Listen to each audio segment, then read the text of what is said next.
in triple to left field that got past Leary, and the other one was a chopper to first base that Kyle Wolf missed by about 6 to 8 inches into right field.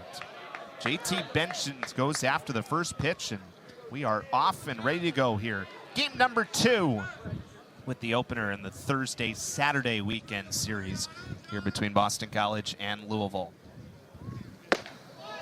West throws in for a strike, and it's quickly 0-2 on Benson. 274 this year, JT Benson, 37 hits, 8 doubles, 6 homers. He is a threat when he gets on base, the ACC leader in stolen bases. And West missed up and away. West, a guy who last year struck out better than a batter per inning. This year, a little bit below that pace. About 2-to-1 on the strikeout to walk ratio, 51-25. 1-2's into left field. Good start for the Cardinals once again, as Benson, who had 2 hits in yesterday's game, singles to left. Oh, we know this Louisville team can hit. If you tuned in last night, you saw them get off to a quick start, but they come in as one of the best hitting teams in the nation. Over 500 on the season. And you take a look at that one, just a line drive in the left. A couple bounces out, played there by Magpie. It's a heavily left-handed order for Louisville. 5 left-handed hitters plus Alisea. Here's a bunt. Tough play. West makes it, throwing against his momentum. That's probably one that you need your third baseman to make, because it's so difficult for West to have to throw against his momentum across to first base. He gave it all he could. First and second for Louisville. Wang was kind of in on the grass, but not too far in. And yeah, to your point, you could see how West fielded it there. It was kind of falling backwards. Got the ball there on a couple bounces, but it was off the base. And just like that, Louisville threatening here in the first. 2 runners aboard right away. So a bunt hit, and here is Rose who bunts. That's pushed up towards first. This time West makes the play. So sacrifice goes successfully 1-3. And Louisville has 2 in scoring position. What a chance once again in the first inning. Yeah, they do not waste any time. A couple of batters getting on, and then you see another bunt from the 3-hole hitter, and now the return to the starting lineup for Anderson. We'll see what he's got here in his first at-bat in the lineup. He has had a couple pinch hit opportunities in the last couple games. And he looks at a first pitch slider that missed outside. Anderson's making his 21st appearance of the season, his 19th start. He's at .323 with 7 extra base hits. 2 balls, no strikes from West. You see from Richmond, designated hitter today, and obviously still working his way back into the lineup. His 19th start of the year. Pops it foul ground for Nick Wang at third, and he won't have room.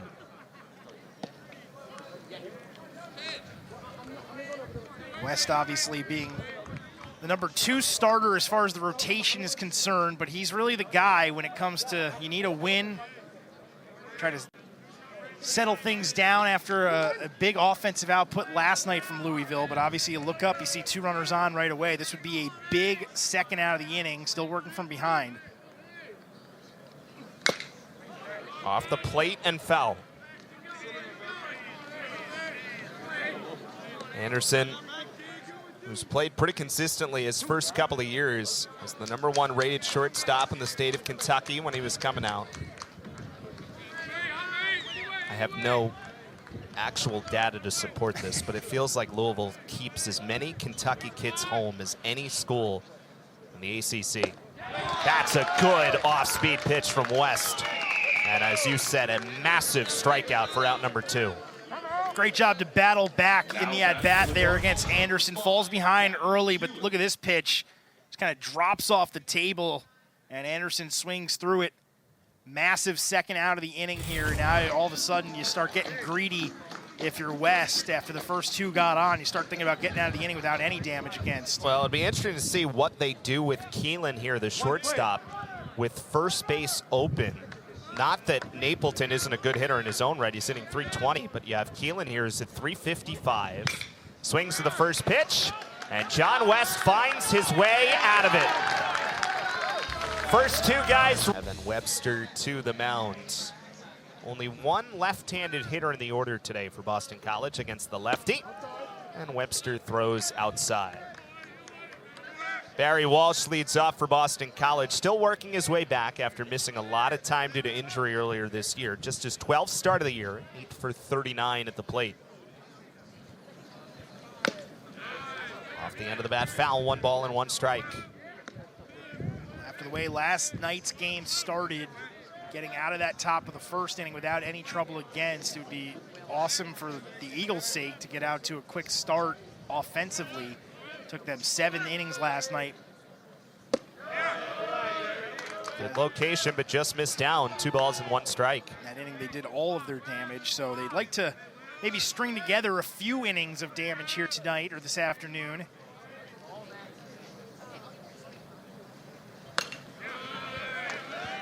Two balls and 2 strikes on Barry Walsh.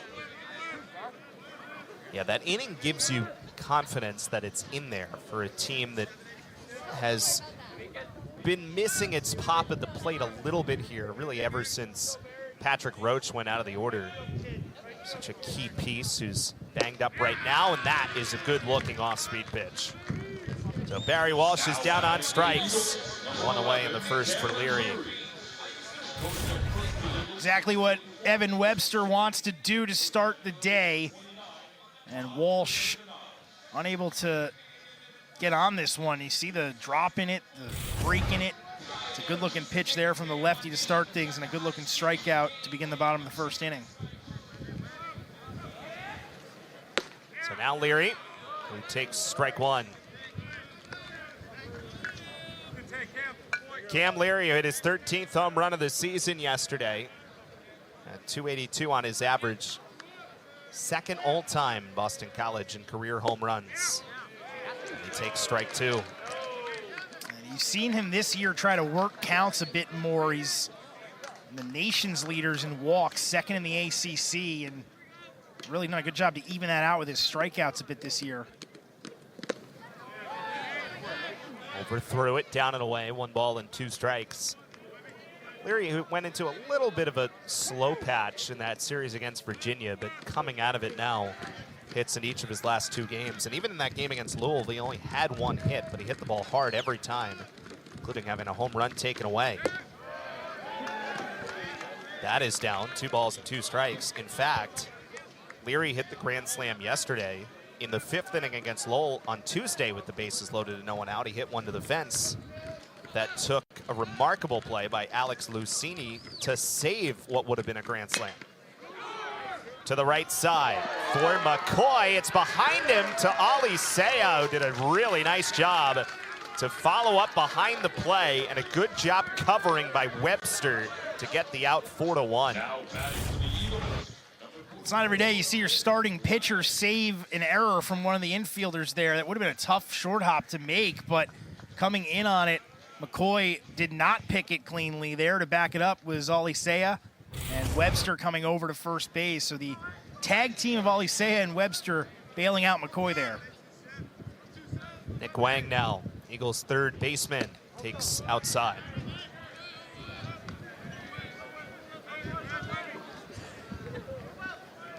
Nick Wang, who went 1 for 4 yesterday. 286 on his season. Coming in a couple of years ago from Holy Cross. Patriot League Rookie of the Year. Had a wonderful year last year for Boston College. Maybe trying to change up the mojo a little bit, going with the high socks today. You're a superstitious guy? I would say that no, part of your... but I'm looking at Wang right now between the bright yellow batting gloves and the high socks. I don't know what baseball players are thinking. I do played in every high little school. thing, right? I played in high school, but I tell you, I never had any crazy rituals. I never got far enough to... And maybe that's why. Maybe I wasn't superstitious enough, Right. but... Yeah. If only. 3-1. That's down for ball 4. So Wang works a 2-out walk. He's the first base runner of the game for Boston College.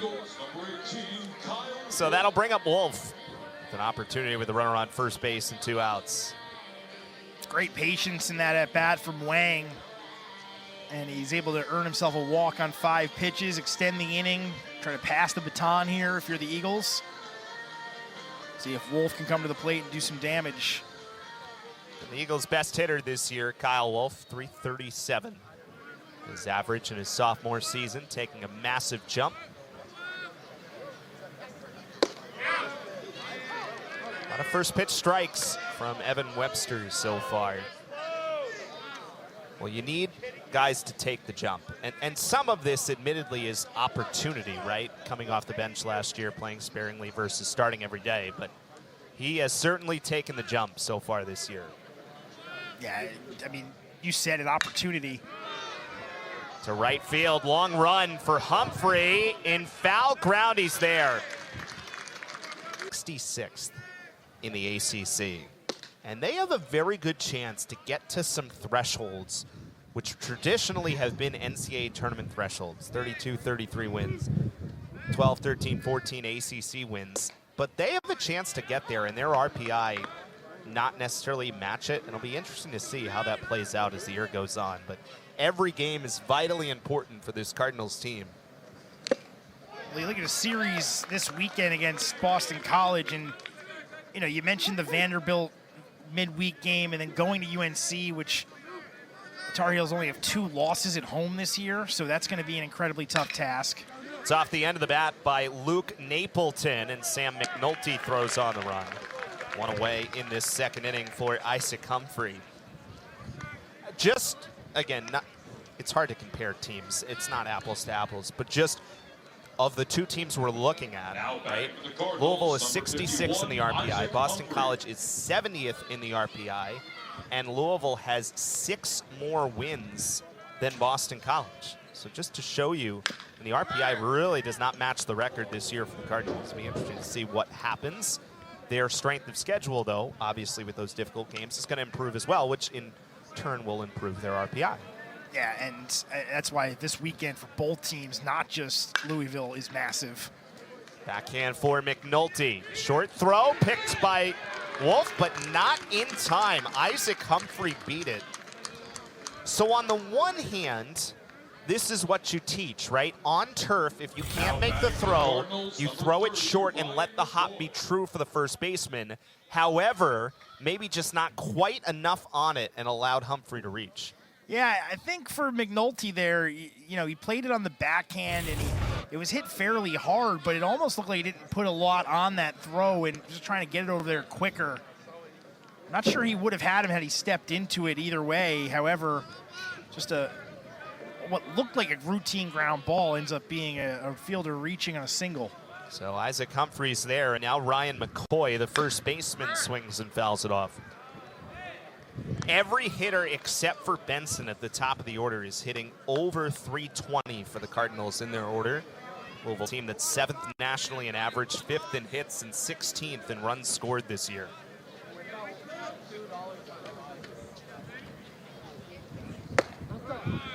Outside from West, 1 ball and 1 strike to Ryan McCoy. This kid has a lot of power.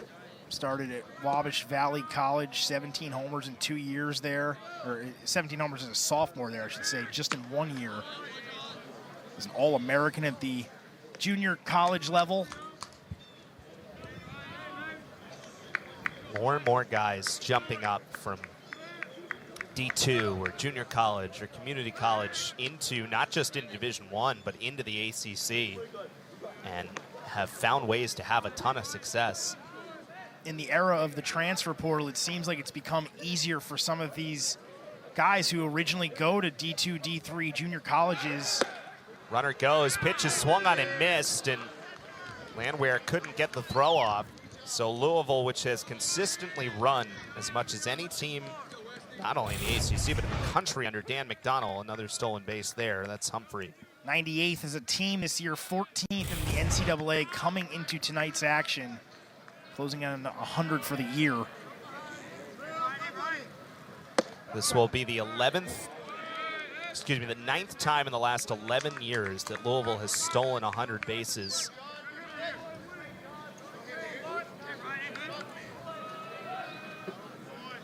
They generally have more stolen bases than sometimes the next highest team has attempts.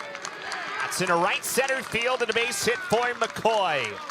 Because of the stolen base, Humphrey is around third and scores the game's first run. Ryan McCoy with an RBI single, and the Cardinals have a 1-0 lead. This Cardinals lineup just has guys 1 through 9 who can do damage against you. 323 at batting average in the 8-hole, and just a single into right field. Knew he didn't have to hit the ball over the fence with the stolen base from Humphrey, and just like that, 1-0. Next one right to Wolf. Goes to second for one. Return throw is not in time. Alisea beat it. Louisville has gone after the first pitch quite a bit so far today. So Wolf gets the out at second base, 3-6. Alisea, the second baseman, reaches second out of the inning with a runner on first. Let's see how close this was. A good play to throw that ball over the top there. And then on the return, yeah, just getting in, it looked like at the same time or just ahead of the throw. There's another look. Yeah, clearly safe. Good hustle the whole way.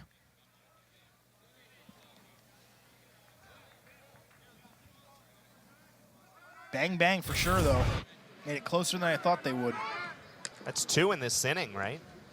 Had Alisea right there, and then Humphrey, who ends up scoring the run that has Louisville up here in the second inning. Another check over at first base. Yeah, making sure he doesn't get another stolen base right away here at least. Alisea doesn't do it a whole lot, but he is perfect on the 4-for-4. Slider missed down from West. JT Benson at the top of the order.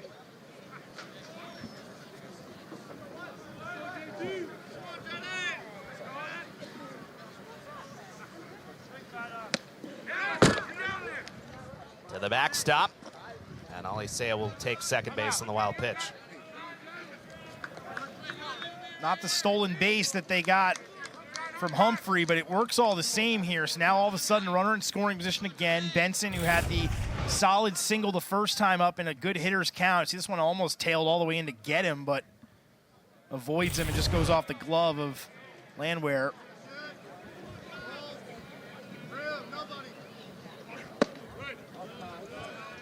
Missed off the outside. So 3-0 on Benson. It's a guy who walks more than he strikes out, so he is certainly adept at taking pitches, working counts, and getting on base any way he can right at the top of the lineup. Let's take a strike there. 3 balls and 1 strike. Popped up to right side for Wolf. Does he have room? No. As it hits off the top of the dugout. That's as close as you can have to room without the ball going over the netting there. It stayed on the field side of the netting and just bounced off the very top of the dugout. Wolf gave it a good look, but second life here in the at-bat for Benson. The count now full.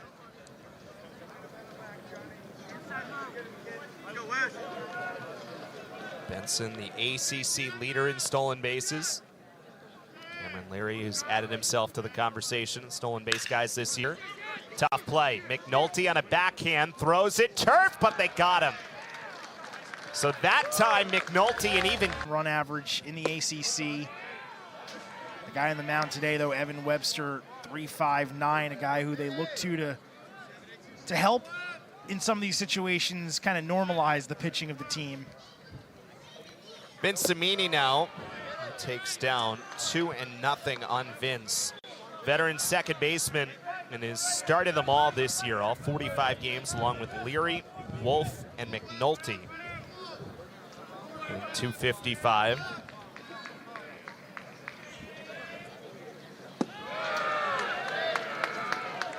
And ahead 3-0. Webster, this is actually the 80th career appearance for him in 5 seasons at Louisville. Made 5 appearances as a freshman back in 2020. the COVID year, but after that, he's had at least 20 appearances in each of the last 3 years. And there's a strike in the outside corner. Well, they needed arms in their rotation this year. And he's come in after having not started very much in his career and filled that role very well.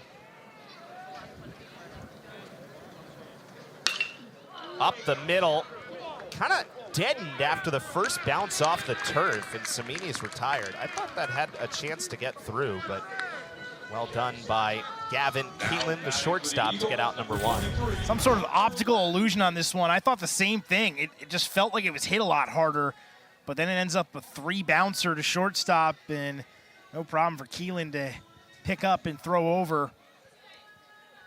You said it, deadened.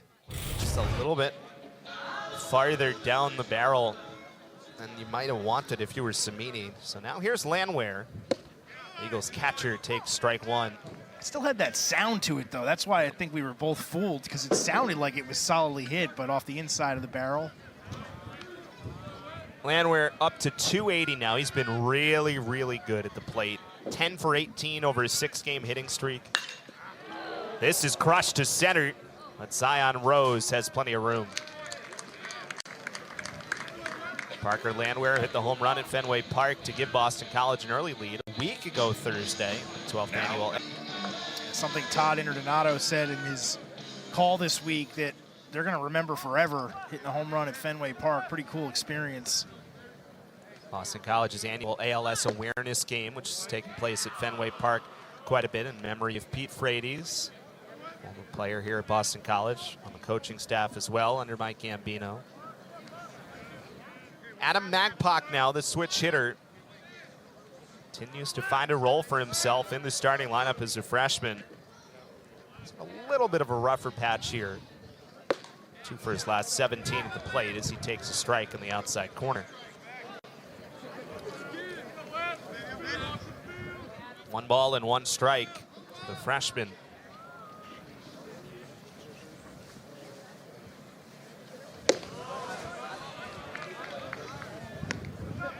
Good eye there. That was closer, but Magpok, a guy who has done some good things. 17 walks to 23 strikeouts, so he's going to see some pitches, but not necessarily a guy who's going to chase a whole lot. Swing and a miss. Coming in as a freshman, obviously, you don't necessarily know what you're going to get, especially with some of the injuries, as you mentioned, getting a chance to get some more run and carving out a role. 2-2 is high. So, 3 balls and 2 strikes. With Beck Milner waiting for a potential opportunity.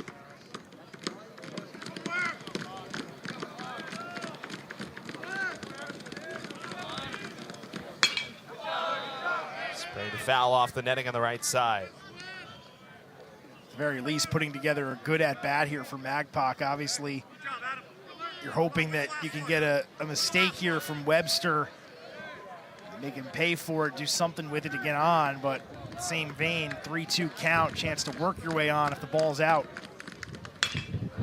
Into center field, good piece of hitting with 2 strikes by Adam Magpok. And he has the Eagles' first hit of the game. So both innings here, a 2-out base runner for Boston College. Well, that's just a great piece of hitting, going right back up the middle. And for Webster, obviously he was hoping to get out of the inning 1, 2, 3 and making him work for it on the 3rd batter of the inning, and then a solid base hit right back up the middle for Magpok. It's a good at-bat there from the youngster, and a 2-out chance here for Hackett. Excuse me, Milner. Designated hitter. After coming in, playing last season at Yale. They check over at Magpok at first base. Magpok is 7 for 11 on stolen base attempts this year. As we said, Louisville is the ACC leader in stolen bases by a pretty good margin. Boston College, though, is 3rd. And they check on Magpok. Not quite in time from Luke Napleton. Snap Throw down there. Always an element of surprise. See there what Eric was just mentioning, the stolen base numbers. Percentages a little bit different as well, but we know this Louisville team's going to get into it when they get on base.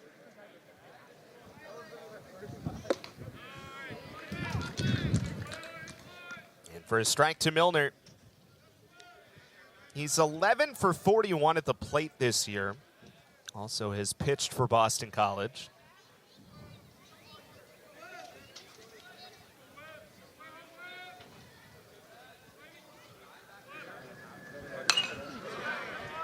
Back into the screen, 1-2.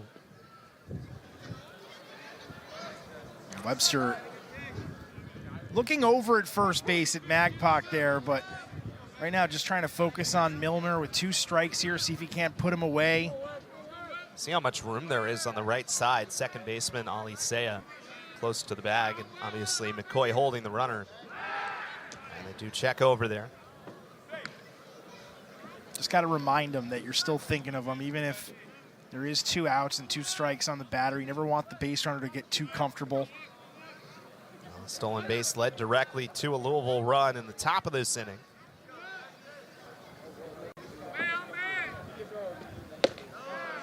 Little low and bit of a delayed steal by Magpok, and the throw is in time by Napleton. In their ACC schedule next week, and then they will finish the regular season at Clemson. So they are in a dogfight between Miami and Notre Dame. Pitt maybe even as well could get into it for those final spots in the ACC tournament. Boston College trying to qualify for the 2nd year in a row, which would be just the 3rd time since joining the ACC that BC would qualify for the tournament in back-to-back years. Yeah, and excuse me, Eric, but I think the thing to remember here is that what you just said, they have to finish the season with Clemson after a bye week. So these games against Louisville are pretty big for Boston College and what goes as far as controlling their own fate. But they're going to need some help as well down the stretch, you'd think, from a couple of teams beating some other teams still below them to avoid not making the tournament. Dylan Hoy, 3 balls and 1 strikes, and he hits one to the right side for Vince Cimini.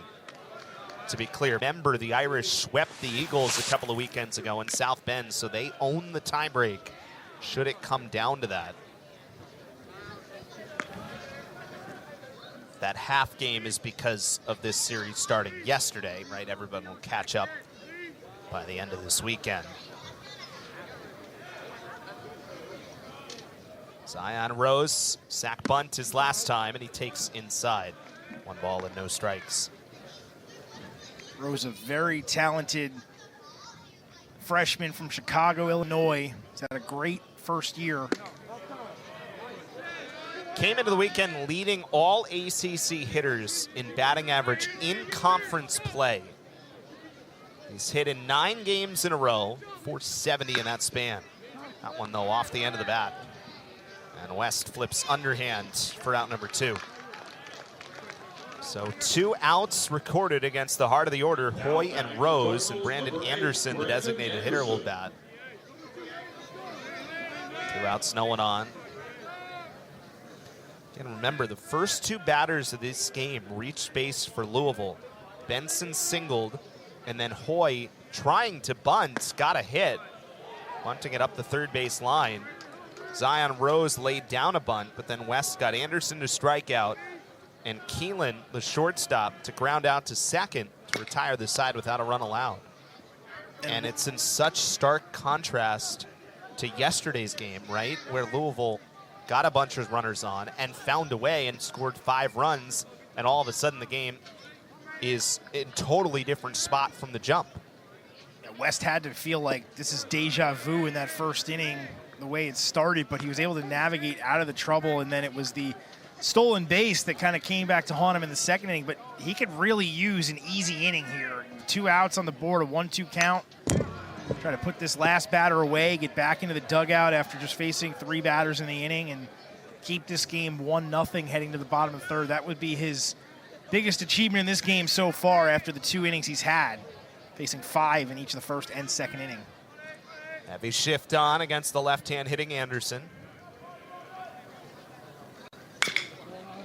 Another one on the ground for Nick Wang. 1, 2, 3 inning for John West.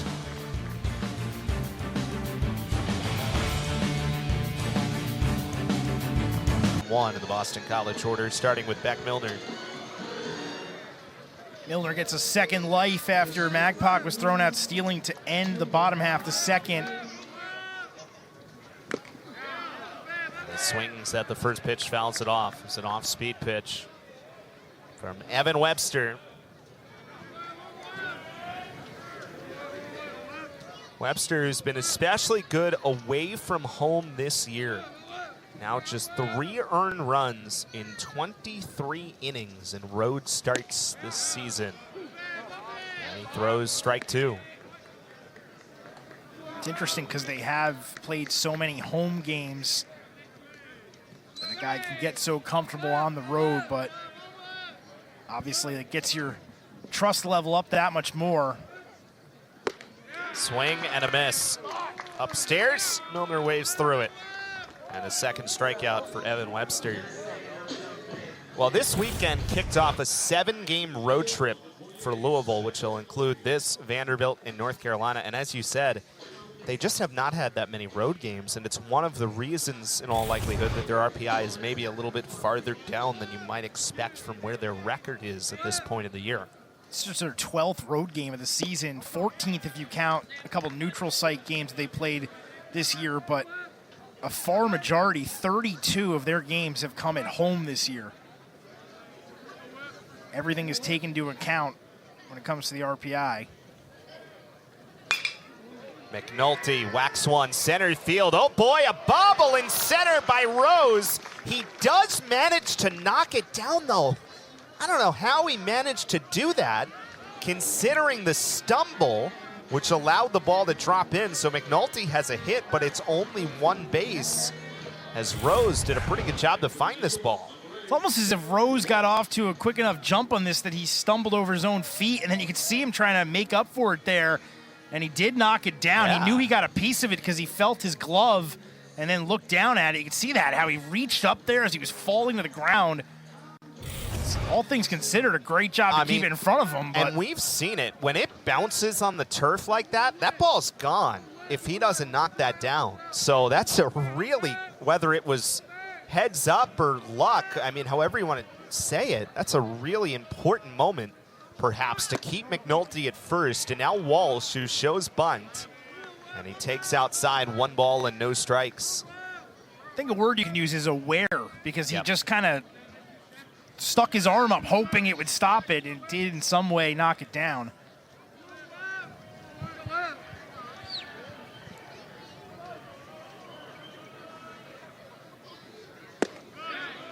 Walsh not showing bunt this time, and he takes a strike. If you're the Eagles, you certainly take it. McNulty getting on, 1 out, turn the lineup back over here. Walsh struck out that first time through. We'll see if he can't get something going with the bunt off on the second pitch of the at-bat there.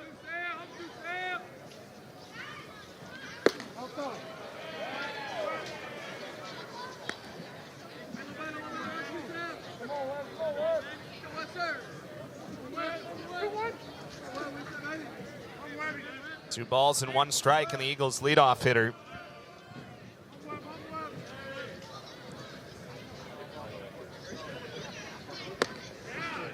That's a called strike. That's a good spot from Webster. It's up, but it's far enough in that it's tough for a right-handed batter to feel like they can get their hands around and swing at. Doug Vines, the home plate umpire, has shown that he will call that pitch as well. So 2-2 to Barry now. Chance for 2. Ali Sayed is short. Return to first by Keelan is in time for a double. Made the final out of the first inning with the 2 runners in scoring position, was unable to get a ball through. There's a chance to start the inning now for Louisville. John West throws strike 1 to Keelan. So a very different game than yesterday when Louisville jumped out to the big lead, led as much as 8-0 before the Eagles scored 7 runs in the 7th. West is way ahead, 0-2. See, the defense goes into 3 on the right side with 2 strikes. Wang stayed home until they got to 2 strikes on Keelan.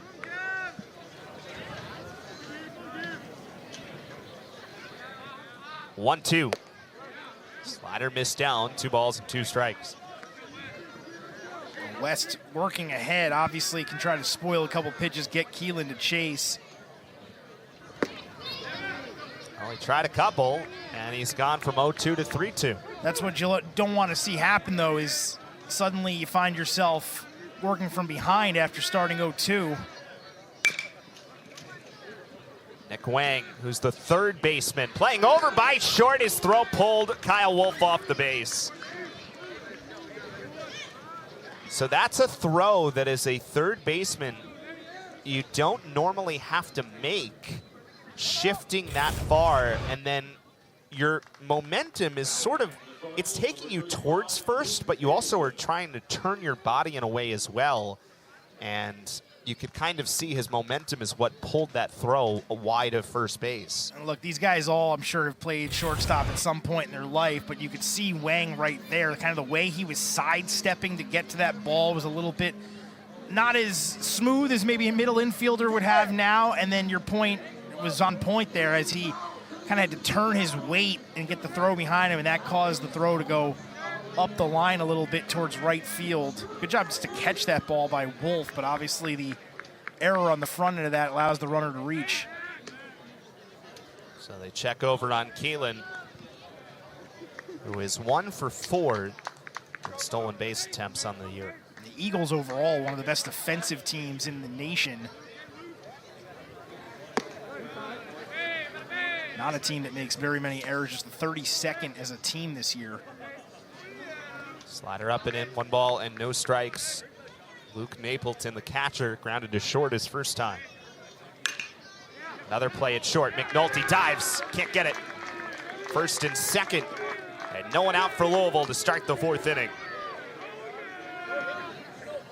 All of a sudden, the Cardinals set up here. Doesn't take much with the Keelan ground ball to short. Todd Donato had a really good run at Wofford, now here in his first year at Boston College. Humphrey does square. And West threw that one up and out, 1 ball and no strikes. There's a lot of moving parts here, too, because Wang did not crash in on that show of bunt there. He's got to cover third base, so this is all going to be on West on a bunt to that side. He's got to throw through. He disengaged. Now, obviously, if the bunt is hit hard enough and West can get the angle, the interesting thing will be to see if he goes to third with it. But obviously, got to get the bunt down first, got to field the bunt, and then see what the options are. Humphrey gets it down but foul. If Humphrey can get a slow rolling ball right down the line, though, there's a pretty good chance the bases will end up loaded.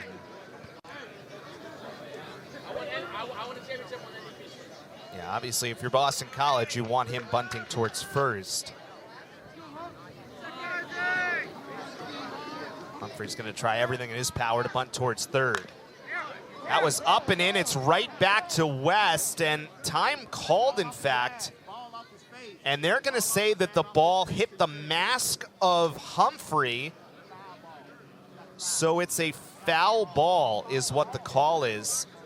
I was trying to hear what Doug Vines was saying, and it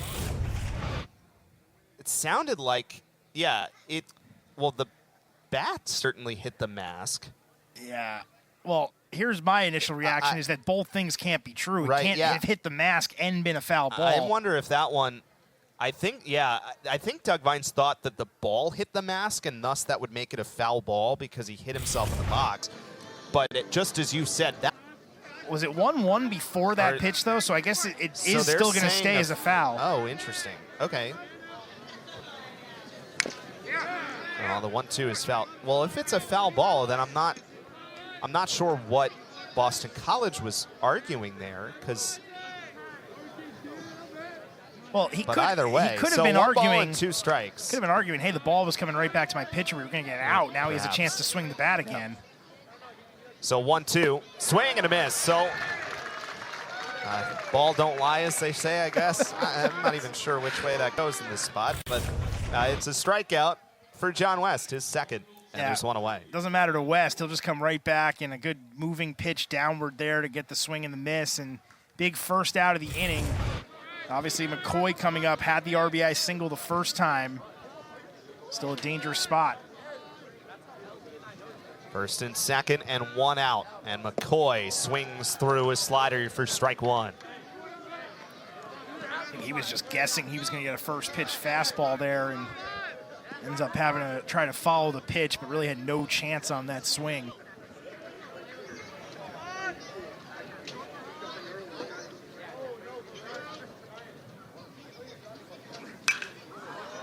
Fouled off to the left side, out of play.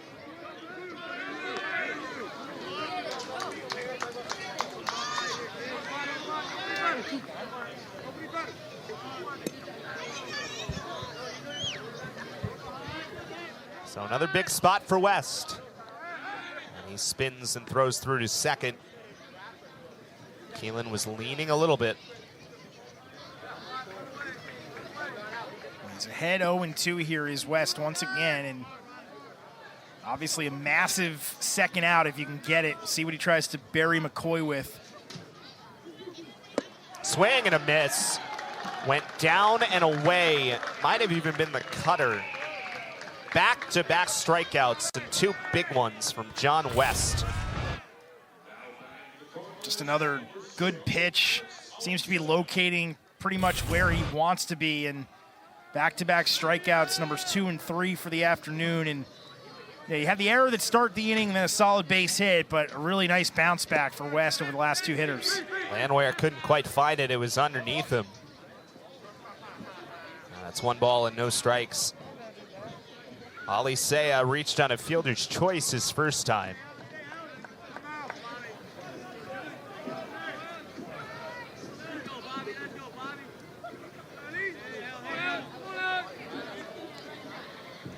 It has been ground ball central for John West. Either strikeouts or groundouts have been all of his recorded outs so far today. No surprise, we mentioned it, top 10 of the ACC in ground ball rate.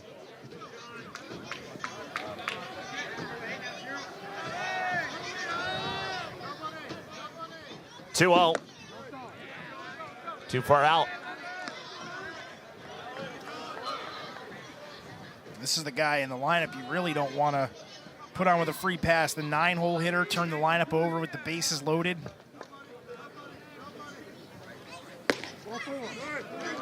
So he does walk him on 3-0. And that brings up the top of the order in J.T. Benson.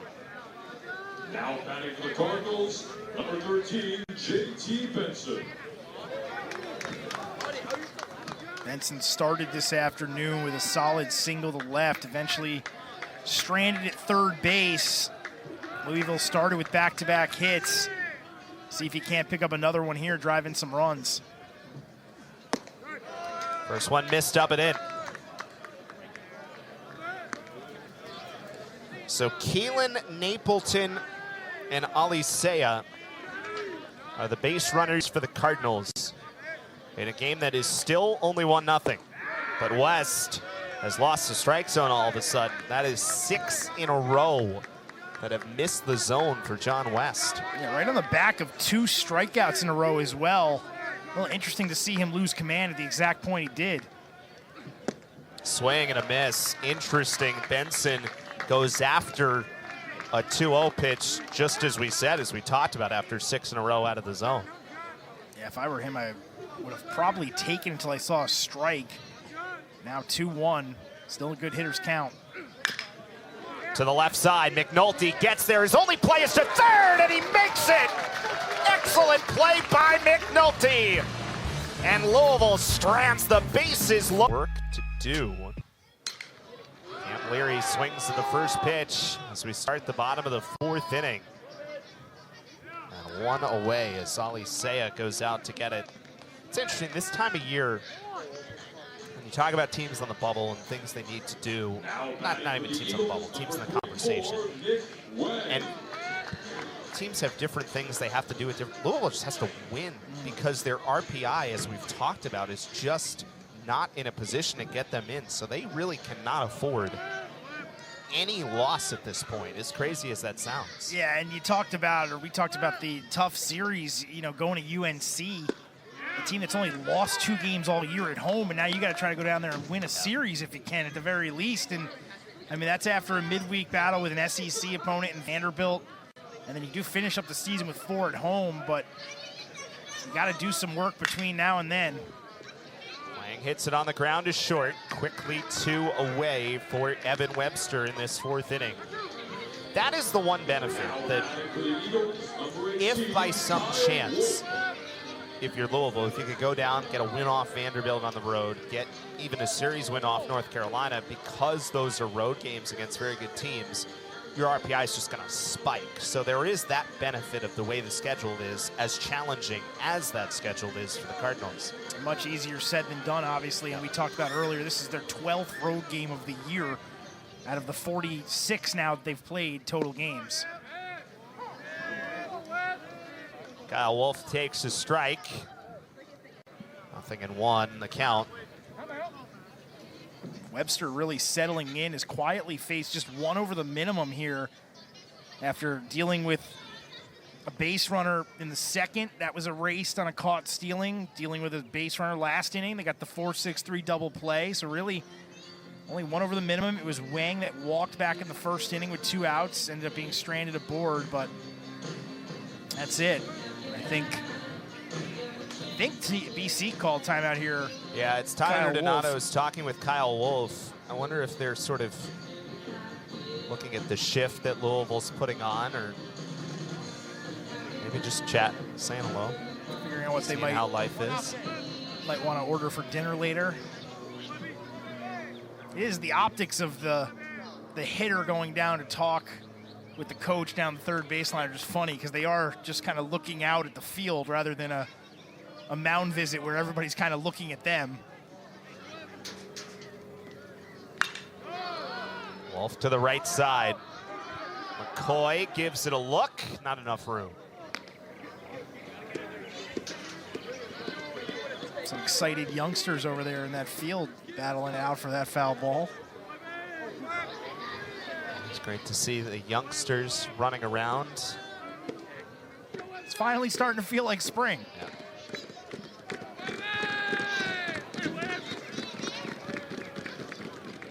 0-2. It seems like Wolf is trying to go the other way against the shift. That's 2 in a row, fouled off to the right side.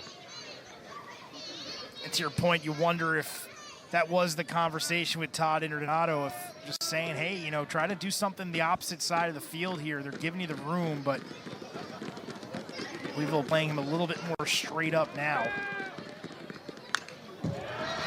Good piece of 2-strike hitting here. That's a couple in a row, fouled off by Kyle Wolf. Webster just keeps coming after him here. Only a 1-0 lead, but feeling like he's pitching with a little bit more confidence than if the score was just 1-0. That's all he needs right now, though. 0-2 is down. Went to the changeup, it looked like, and Wolf did not bite. It was almost like he was trying to steal a backdoor strike there. Yeah. Just trying to get Wolf a little off guard and just drop it in, but it didn't quite stay elevated enough and catch the corner. Maybe the same pitch. And that one just not as close as the previous one, just shorted it a little bit there, bounced up there, but either way, Wolf, a good job to identify the last 2 after getting pounded with 4 straight strikes, fouling a few balls in a row off, trying to keep this at-bat inning alive. Well, Wolf's doing a pretty nice job. Keep this at-bat alive.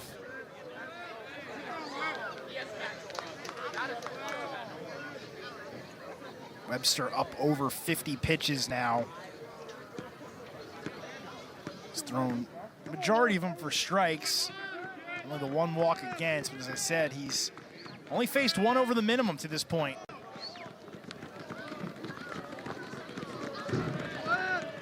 2-2.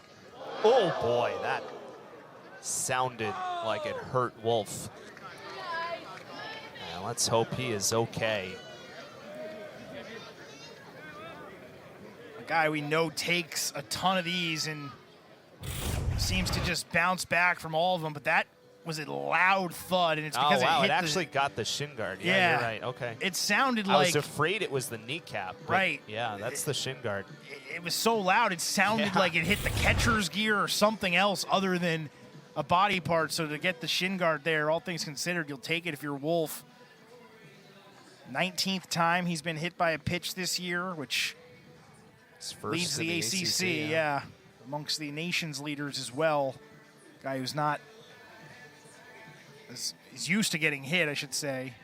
So one thing that's been a theme for Boston College today, as we'll get to that in a second, is interesting.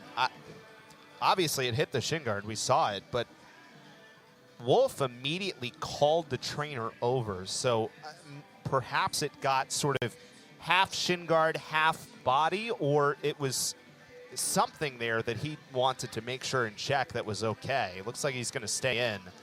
You wonder if it hit just like the perfect spot Right. on that shin guard, that it kind of hit the shin a little too hard. And obviously, if you've ever gotten hit in the shin with anything, you know it doesn't feel good. But obviously, hoping that the guard would take a lot of the brunt of it out of it. You could see Donato and the trainer having a conversation as they walk back to the other side of the field. But he is going to stay in the game for now, and it's a two-out base runner.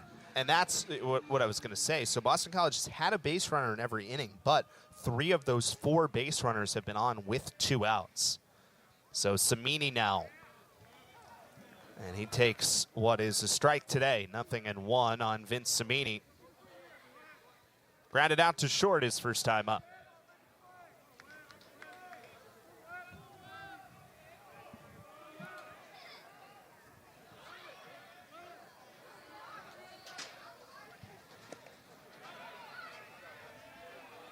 Boston College, for the most part, has laid off the off-speed stuff from Webster. They seem to have a good idea of what they might see on any given count. But to your point a moment ago, it's about putting together consecutive batters getting on. Just haven't been able to do that. Swing and a miss, but it goes to the backstop, and Wolf takes second.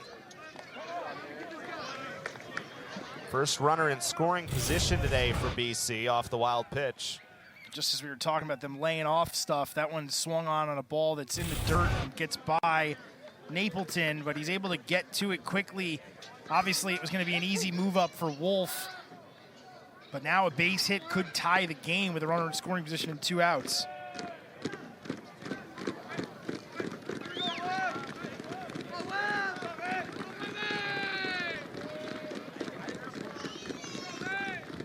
One, two. Got him. Went upstairs. And Evan Webster. This program and the connection and what it means to him and how he's tried to be an advocate for the disease going forward. A special ceremony at Fenway Park last week as part of Boston College's 12th annual ALS awareness game. Yeah, very well said by you, and I think that it's very important to have causes no matter what it is, and I think that obviously when something's touched you so personally at so many levels, for it to be such a big part of his story is obviously present, and you get the sense that it's somebody, he's not just going to do this now, he's going to be doing this long after he moves on from Boston College as well. Dylan Hoy to center field, long run in, it's Magpok from left, and 1 away in the 5th inning. So Louisville, remember, loaded the bases in the 4th inning, an error, single, and walk, but West got out of it on that excellent play by Sam McNulty to go with his momentum to third base and get the out. So we've had 7 total hits in this game, just 1 run, which belongs to Louisville, and Ryan McCoy's RBI single. Zion Rose now takes strike 1.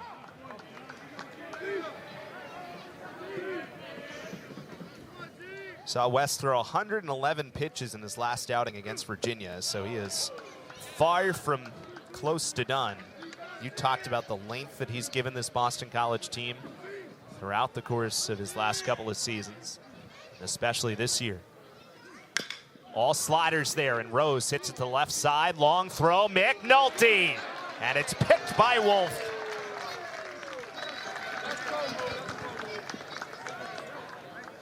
The play was impressive, but so was Wang kind of getting out of the way here at the end. Once he realized that the best idea was for him to not dive for this and to let it go through, you can see he kind of holds up last second.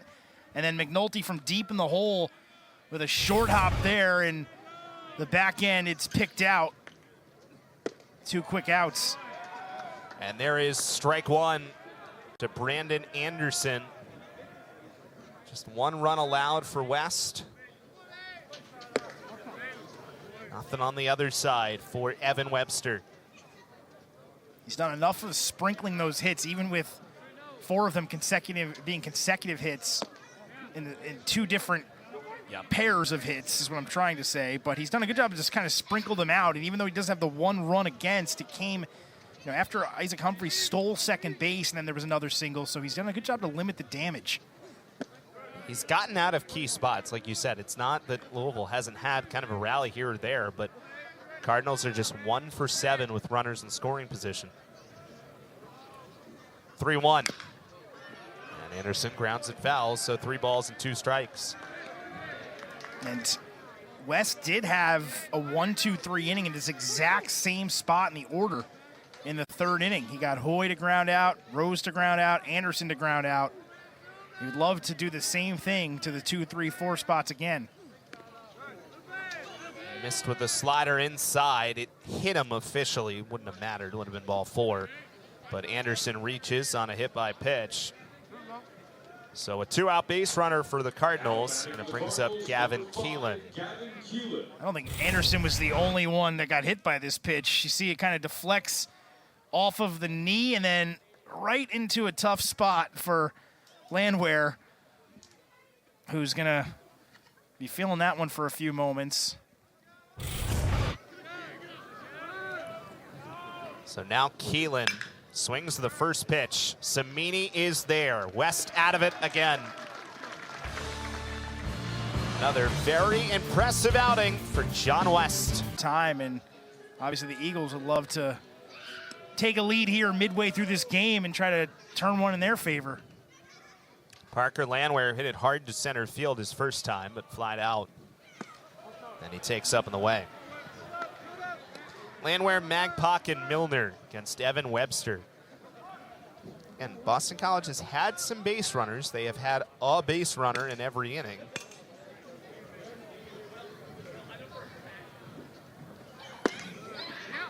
But now it's about finding some of those earlier in an inning and trying to string some together. They've scored 7 runs in this series. 7 runs in 13 innings, and they all came in 1 inning in the 7th last night. Landwehr to the left side for Dylan Hoy. 1 away. And if they're going to get somebody on this inning, it's going to be just as every other inning. To your point, Eric, they've had at least 1 out in every inning when somebody has gotten aboard. So, it goes without saying for any team, you want to try to get people on early in the inning. But if you can get that leadoff man aboard and then start to play small ball, generate some sort of offense, try to get yourself in a situation where you can tie this game at the very least, being it's just 1-0. But that's been the struggle. They've had outs to start every inning.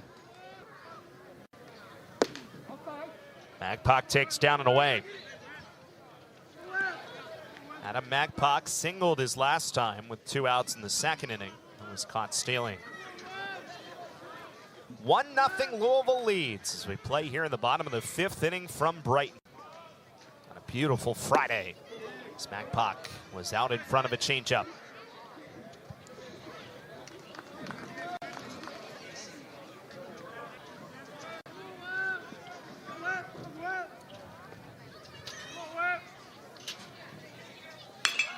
Up the middle and through. Adam Magpok is 2 for 2. Got 2 of the 3 hits for the Eagles as well. And again, it's a runner aboard coming with an out in the inning, but you'll take it if you're the Eagles. Try to get something going, just enough on it to get it through with the dive of Keelan. And now it comes down to whether the bottom of this lineup can make something happen. Milner struck out last time up. Now he's got a runner at first base.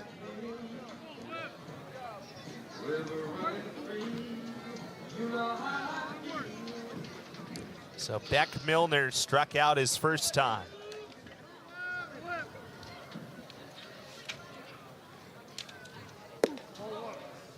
Next down, 1 ball and no strikes.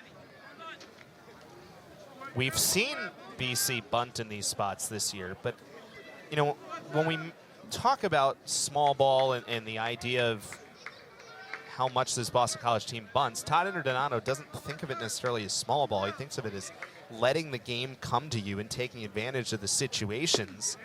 And here, Boston College, it's less about trying to grind out a run. It's more about stringing hits and opportunities together. They just haven't had enough hits today. So that's what the choice is here, to not bunt Beck Milner. And Louisville, if you want to pick on something they do not so great, their fielding percentage is worst in the conference. So, you know, you bunt, you make them make plays, you force the action a little bit.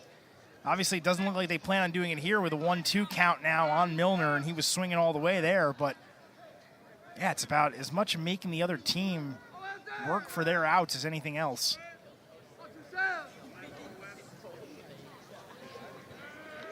One, two. Chopper foul past third. Webster's been pretty efficient so far today. 70 pitches deep into his outing.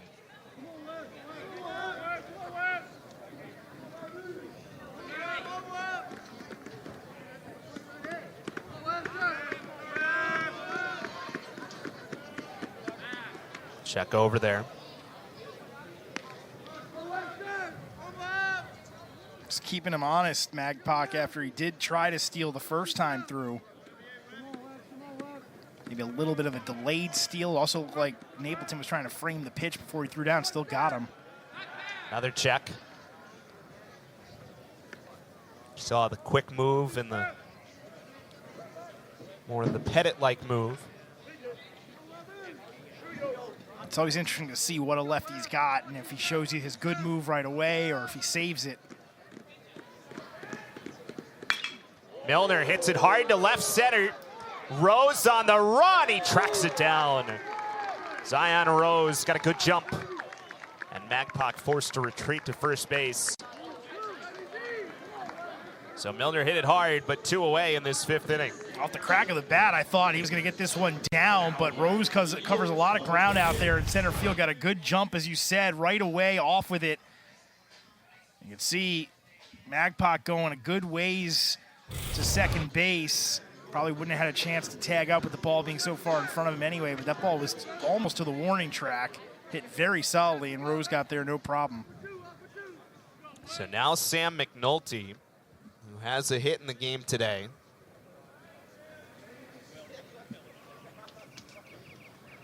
Swings to the first pitch, it's through the left side. First and second with 2 outs for Boston College. The first time they've put 2 base runners on in an inning against Webster. How about the bottom of this lineup, though? You look at Magpok and McNulty, they've got all 4 hits off Webster.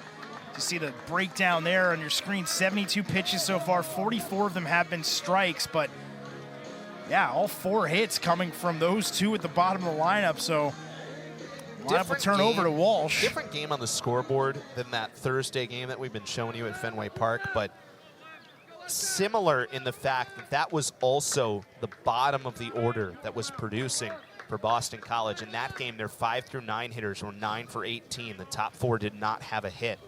Very similar here today. And Walsh takes outside. So as you said, between Magpok and McNulty, 7 and 9 hitters, they have all 4 hits for Boston College. So now to take the other side of that, BC needs their big guns right now. Yeah, you got to get something from the top, and there's 2 outs here, but it doesn't matter. At some point, somebody's got to come through for you. 1-0 is down. Last time up, Walsh had a runner at first base with only 1 out. Ends up banging into the double play. But you got a 2-0 count here. You got to find a pitch you can do something with. Get it down into the outfield if you can.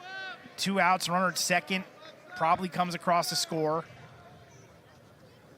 Swings to the 2-0. It's on the ground at first. And Ryan McCoy makes the play to end the... John West missed upstairs to Luke Napleton, the catcher 1 ball and no strikes. One missed inside, 2-0. Napleton, Humphrey, and McCoy for the Cardinals in this top of the 6th inning of a game that's still 1-0. Only run in the 2nd inning. That's flared foul. Season high for West, 117 pitches at Georgia Tech. And sitting at 85 right now. Ideally, if you're Boston College, you'd love to get a couple more innings out of him if you can, but obviously start thinking about what might be next. Boston College did not use Schroeder. Oh boy, that fouled off of Landwehr. Seems to be okay. Has to shake that off. BC did not use Schroeder yesterday, who's been their top arm out of the bullpen. The other wild card is Tyler Mudd, who was BC's best reliever earlier this season. He came back for his first game in a month on Tuesday against Lowell. Interesting to see how ready he is to throw multiple times in a week. And then the other option is Bobby Chicoine, who has battled injuries throughout his career, but has thrown the last 2 weekends. So Todd Inderdono does have some options behind West, but he has plenty of rope right now. He's coming into this at bat 82 pitches, far from potentially done, especially the way he's going right now. Just the 1 run allowed. Trying to keep giving his offense a chance. 3-2 to start this 6th inning against Napleton. And that is hit to center field. Barry Walsh got to run and get it. It is over his head and off the fence. Bounced way back. I'm wondering if Walsh was a little bit, I don't know if hurt's the right word or just awkwardly went into the wall there, because he was offline from where that ball was, so may have just lost it in the sun from what's usually as good a center fielder as you'll have. Just turned behind it, never really had the ball, and then once he maybe kind of stumbled off that step, and Leary and Magpie come over to get it. So it's a triple to start this inning for Napleton. I saw the same thing you did after he hit the wall there, kind of came up a little bit hobbled. He seems to be okay staying in the game. But that is a big way to start the inning if you're Louisville, with a triple out of the gate. Now Humphrey at the plate, who has a hit in this game already, a chance to drive in a run.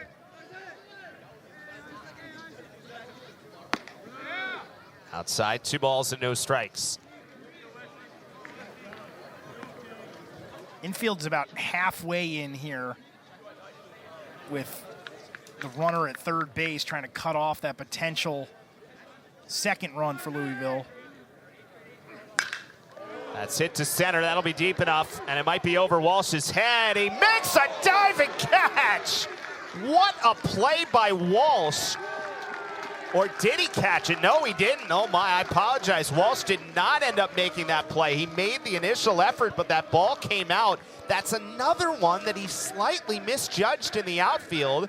I thought he made an all-world play on it, but he can't come up with it. And the Cardinals have a lead of 2-0. Todd Indonato's wondering the same thing. He's on it, and then you see it comes out at the last minute. He got, I mean, he had that ball for about as long as you can have it for it not being an out. Right, and he didn't survive the ground here, to use NFL terms. He had the ball and then hits the ground and the ball pops free. Had 2 feet, but not a football move. So. Right, the run would have scored either way on a sacrifice fly. It's obviously the result of the play after the double that is what hurts you here. Sliders in for a strike. Give credit to J.R. Brown, the second base umpire, because he was out there and on the call. So halfway out after beyond shortstop. So weird sequence there. Now the one thing that does stand out is that's 2 balls in a row hit very hard by Napleton and Humphrey back-to-back that end up as a triple and a double.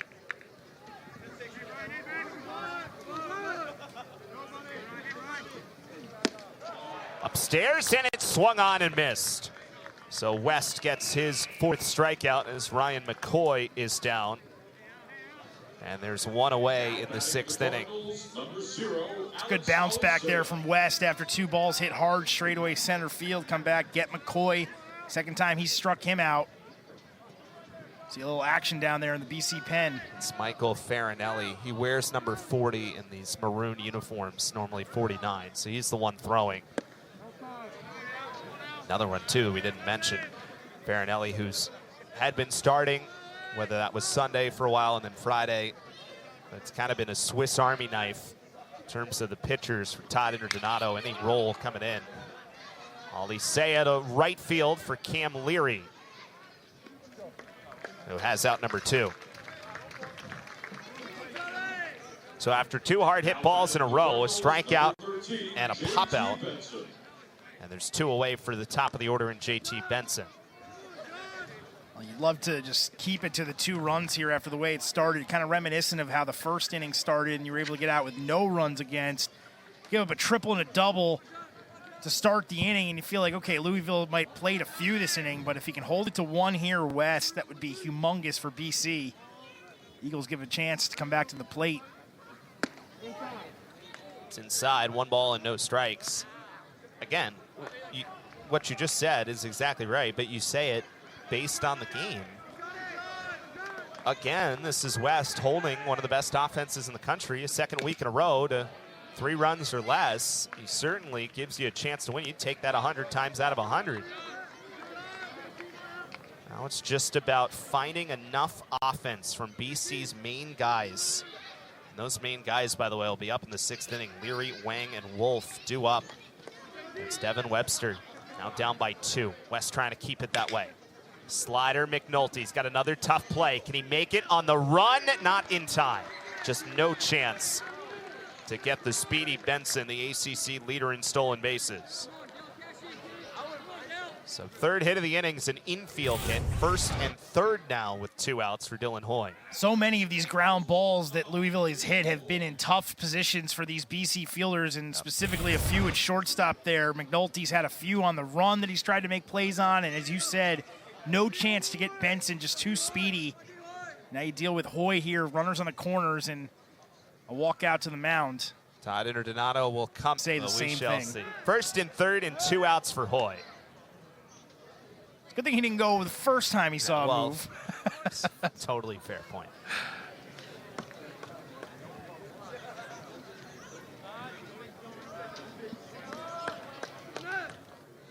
There he goes. Not going to matter. Samini makes the play at first. John West gets. Cam takes outside, 1 ball and no strikes. I think what you're saying there without actually saying is that this is the most important inning for both teams, obviously to this point, but maybe left for the game. Because if Webster can get through this spot in the lineup, I feel really confident about his ability to continue to pitch well into the bottom lineup. He's now thrown just 77 pitches today. And he looks right now like he's in cruise control. Just the 4 hits against, all coming from the bottom 3 in the order, 2 from Magpok, 2 from McNulty.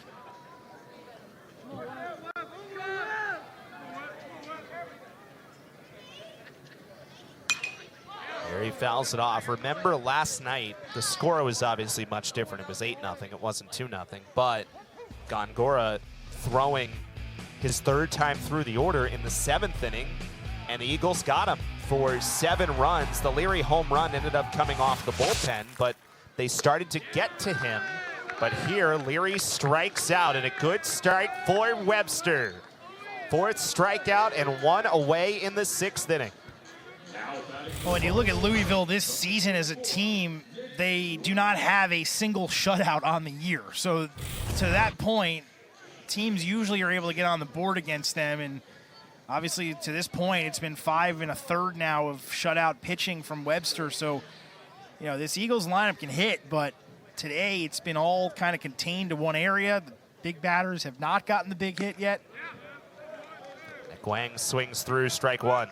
It's just been business as usual for Webster, going out there with a lot of confidence each inning. Wang, one of the few that has reached against him. It was a walk back in the 1st with 2 outs. That's the other key. Now 6 innings in a row, he's got the 1st out every inning. The top 6 hitters in the Boston College order have reached base only twice. Wang's walk and Wolf was hit by a pitch in the 4th. 2 hits from Magpok, 2 hits from McNulty. 0-2. Wang did a good job reaching for it with 2 strikes. Spoiling that one. Webster maybe getting a little more selective with how he's trying to put some of these hitters away, with his pitch count approaching 100 for the day. He's at just over 80 now, but coming right after these Eagles hitters with strikes.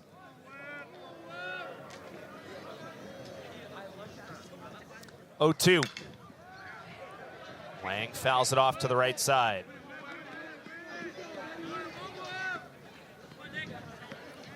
Well, you've said it a few times, but again, when you can get to this point at 80 pitches instead of at 95, 100, whatever, makes a big difference as well.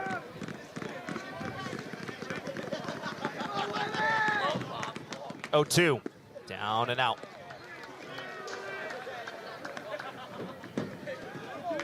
Quite enough on that one to get it there, and when it's that short, usually the hitter can see it pretty clearly and lay off of it.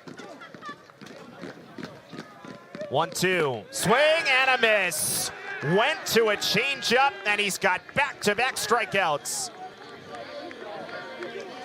Well, he had 3 strikeouts coming in the inning, kind of scattered throughout, but how about back-to-back here to start the 6th to show you got plenty left in the tank.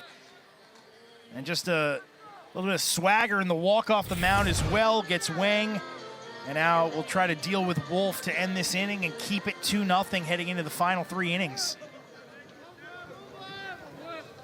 Kyle Wolf 0 for 1 was hit by a pitch. Takes and did not go.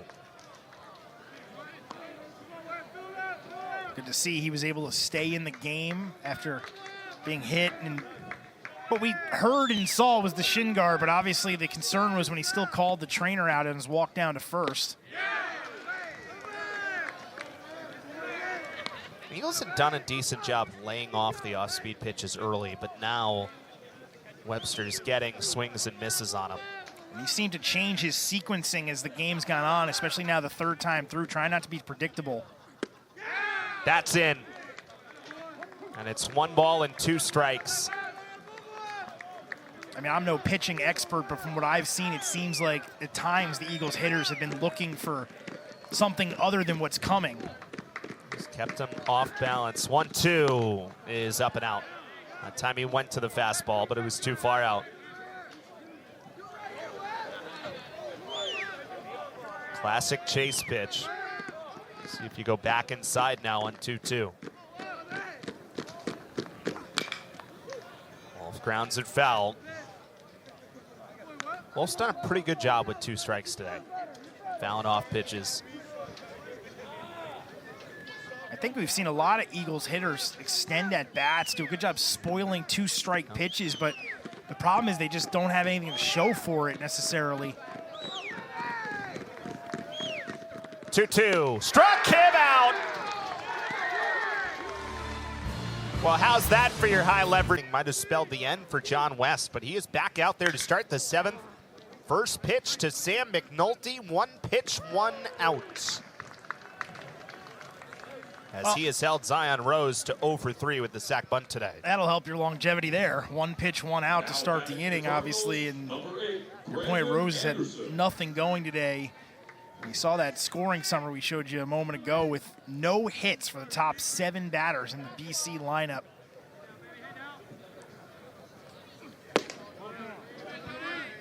Brandon Anderson takes down.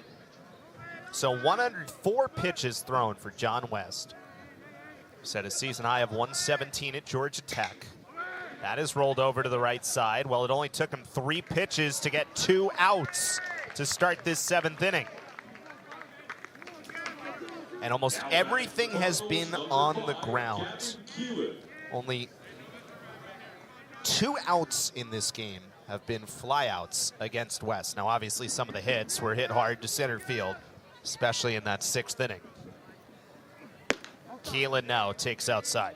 I think that what you just said shows a great point that when he's at his best, he's inducing ground ball after ground ball, not like the two hard hit back-to-back balls we saw last inning. Keelan to right field. Cam Leary is there. John West, 5 pitch. And maybe his best inning was that last one, striking out Leary, Wang, and Wolf, 2, 3, 4 in the order to keep it 2-0. And he starts with Vince Cimini in the 7th. And Cimini takes inside.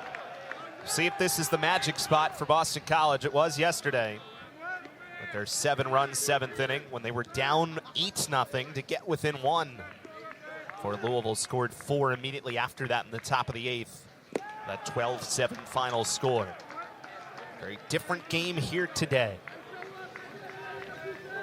Both pitchers coming off their best innings. To your point about Webster, feels like he was just out there striking out the side because of the 5-pitch inning from West in the top of the 7th. Cimini, a chopper to short for Keelan.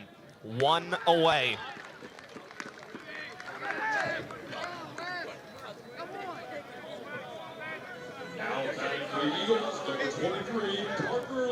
Webster now is about to throw his 95th pitch, which will tie his season high. Though, as is normally the case, sometimes, especially guys who maybe haven't started earlier in their career, which is the case for Webster, only 5 starts before this year, you kind of build your way into form. So, you know, last week against Clemson, he threw 95 pitches. The time before that, 82 against Miami. So he's been building to these deeper outings, and now about to go as deep as he's been pitch-wise all year. Landwehr's 0 for 2, and Parker fouls it off. And Webster is quickly way ahead. I think his 2 outings at the end of March are decent indications of what they were trying to do with him. He gave him 1 earned run in each of those games, through 82 and then 84 pitches. Next few times out, dealt with more runs and had 82 pitches against Miami, through the 95 a week ago in a game in which Clemson did score 5 runs against him, 4 of them earned, but he's now up over that mark for this game, and clearly the way he's pitching, want to keep riding him if you can. Ahead in the count here, 1-2.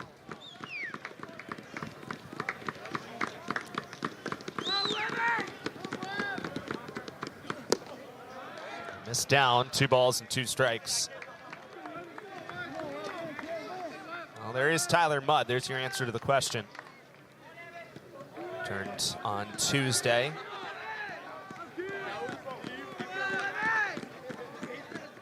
Two. Sharply to short. Keelan makes a nice pick, throws a little short, but dug out.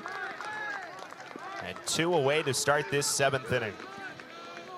A lot of action for both shortstops here today, and this time Keelan maybe a little too quick on his release, ends up short hopping it just a bit on the back end. McCoy makes a nice play, but ideally Keelan had plenty of time there. Would have obviously liked to step into it a bit more, but first baseman able to dig it out.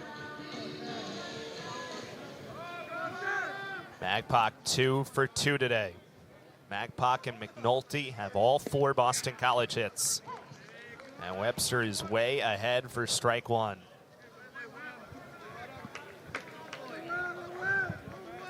Trying to get through 7 of scoreless ball for the Cardinals. 0-1, swing and a miss, down and out all the way. That was a really nice moving pitch. Magpok, no chance. He tried to swing at it. Now if you're Webster, what do you do? Up 0-2. Got your whole arsenal at your disposal. Went back to the same spot. Magpok didn't bite this time.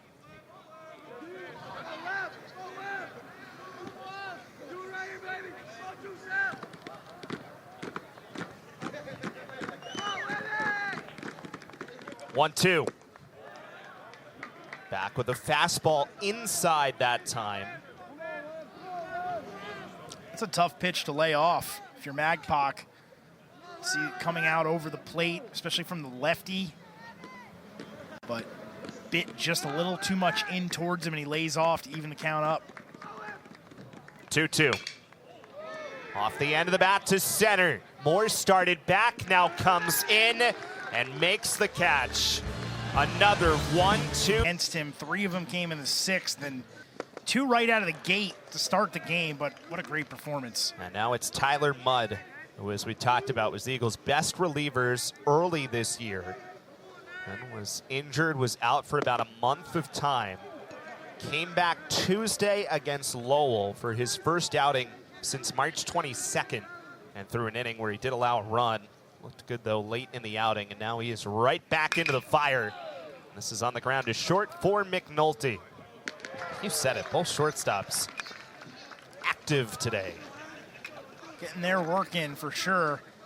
And your question's been answered. I mean, you posed it early in the game. Would we see Mudd twice in the same week coming right back, and after pitching the inning against Lowell earlier in the week, no problem bringing him back here on a Friday just a few days later. Isaac Humphrey now has been very involved today. His infield single to McNulty in the 2nd inning, then he stole 2nd, came around to score the game's first run. As there's a strike. And then in the 6th inning, hit the ball to center field that Walsh couldn't quite come up with, which ended up leading to a run, so he has the other RBI.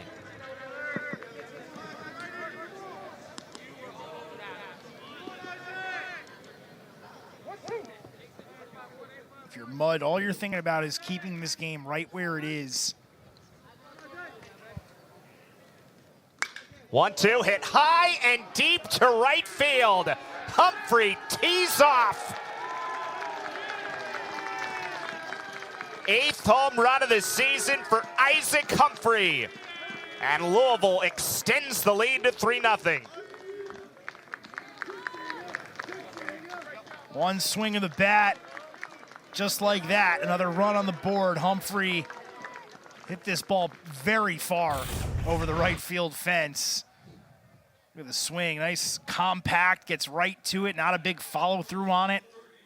Drives it out of the ballpark. 3 for 4 for Humphrey now. Just a triple sigh of the cycle. Next one on the ground is short, and McNulty gets Ryan McCoy, so that's the 2nd out of the inning. Boy, it has been a bottom of the order type of day. Not that there's been a ton of hits today. We mentioned it on the Boston College side. Magpok, who's in the 7 hole, and McNulty in the 9 hole, have all 4 hits for BC. For Louisville, between Napleton in the 6 spot, Humphrey in the 7 spot, and McCoy in the 8 spot, they have 6 of the 8 Louisville hits in all 3 runs and all 3 RBIs. There's no way to explain it other than just timely hitting. And I mean, between Napleton and Humphrey, you've got a couple guys who have multiple hits. Humphrey's working on a 3-hit day now with a couple of runs scored, a couple of RBIs. To second base for Samini. And that ends the inning. So 3 groundouts, sandwich in a Humphrey homer. And Louisville has a 3-0. Tuesday was a scoreless inning that he went. Did have 2 strikeouts in the inning. See if he can preserve this 3-0 lead here as we hit the bottom of the 8th inning with the 8-9-1 spots due up for Boston College. Yeah, he gave up 4 earned runs, 5 runs total, and 6 hits in 2 innings against Clemson last weekend. That was really his only poor outing of the season statistically. But other than that, he's been pretty sharp. And he will face 8-9-1 in the Boston College order. With Beck Milner, designated hitter. It's the Eagles trying to generate something. All 7 runs yesterday came in the 7th inning for Boston College. And Milner takes a strike. They have been able to find their offense a little bit as games have gone on here recently. We mentioned the 7 runs in the 7th yesterday. You go back to the game against Lowell on Tuesday, which was a tough midweek loss for Boston College. They did score 3 in the 8th inning to make that game close. Lowell eventually coming away with the victory.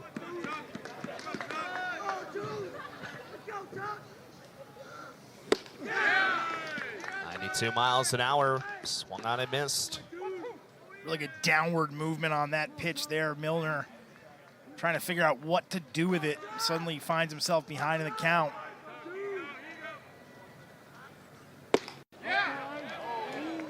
Outside, 2 balls and 2 strikes.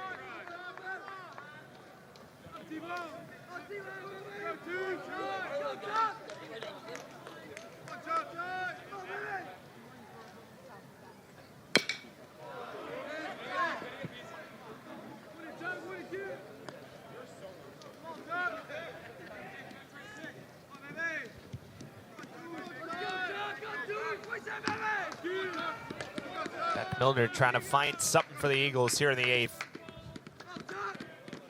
2-2. Chopper to third. Tough hop for Hoy. Long throw is there. Looking straight into the setting sun. Dylan Hoy grabs it for out number 1. Well, he made this play look somewhat routine, and I tell you, that was nothing but it. Had to backpedal on this to get a hop that was somewhat reasonable to play, and then look at this throw. Off his back foot, a straight dime to first base.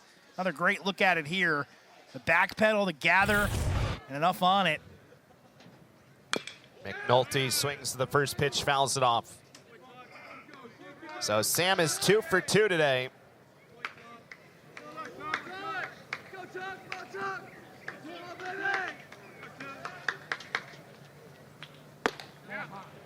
Breaking ball missed high, 1 ball and 1 strike. We're seeing Louisville get that high strike today, but that one just stayed up just a bit too much for Doug Vines' liking.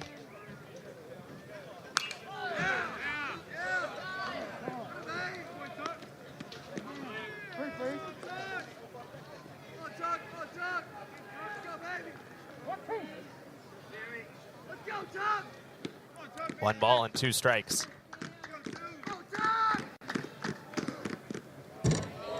Biven kind of bounced that one. That's fun. It stayed up on the backstop there. It's got a funny bounce, got caught in the net, stood right on the ledge. Don't see that every day.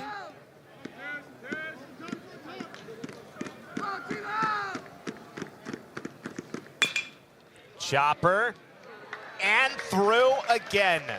So how do you like that? Sam McNulty is 3 for 3.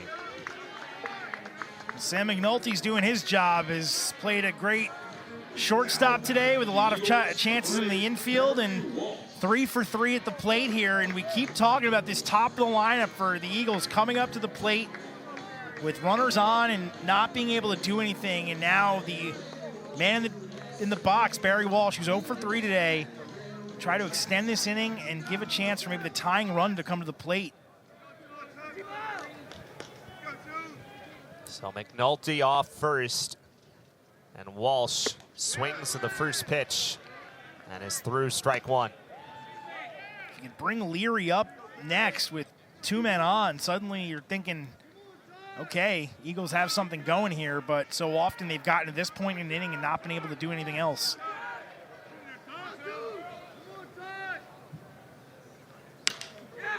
Fisted foul to the right side, and Biven's way ahead, 0-2. That was the first hit for the Eagles, though, since McNulty's last single. It was 8 straight retired by this Louisville pitching, most of which was done by Webster. And now Biven.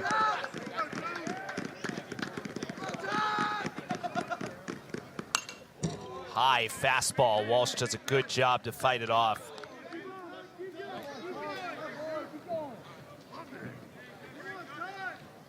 Walsh, a guy that's played over 100 games combined the last 2 years, obviously still working his way back from injury this year.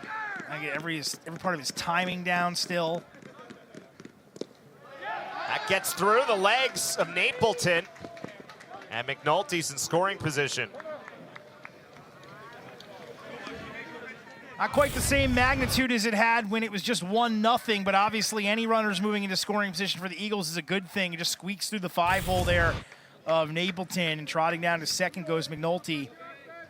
These at-bats become magnified all the more with runners in scoring position. We'll see what Walsh can do here with 2 strikes and the runner at second. 1-2. Oh, what a hook. What a hook by Tucker Biven. And he absolutely froze Barry Walsh. He sure did. He was going fastball, fastball, fastball. Then all of a sudden he just dropped that in there, and nothing Walsh could do. Didn't even think about pulling the trigger on it. He knew right away. That is a A-plus pitch selection right there from Tucker Bivin. So now Leary gets a shot with a runner on second and 2 outs, and a 3-0 Louisville lead. Fastball down.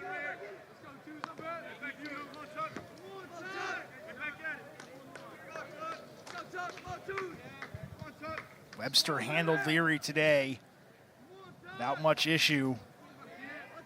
Bivin trying to do the same.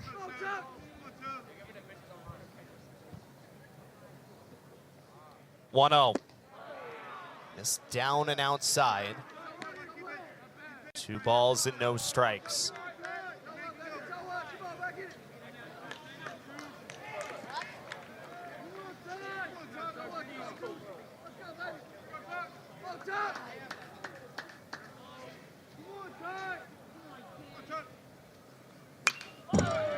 Side out swing is fouled off. We talked about high leverage earlier and Webster facing this spot in the lineup in the 6th inning. Well, this is it again. You're coming to this part of the lineup where you look for production, have not had any today.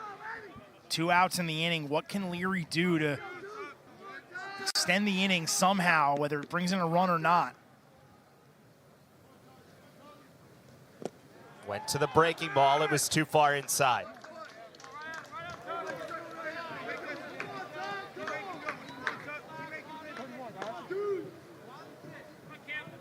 If you're Bivin, do you give in and throw something right out over the plate here on 3-1 to a really good home run hitter, knowing that if you do walk him, you bring the tying run to the plate? It'll be interesting to see how he handles this pitch. To left field. Benson trying to find it in the sun, and he does. So Bivin gets Leary to line out to left. You saw the gap there between Louisville and Miami, the next closest team behind them, so closing in on that clinch, as you said, and in position right now to do so today. Obviously, something's going to have to change for the Eagles quickly in this one. And Boston College is in jeopardy with the loss today. Depending on what happens with Notre Dame opening up a series against Pittsburgh, the Eagles would move out of the ACC tournament field for the first time. Nice tie from Tyler Mudd.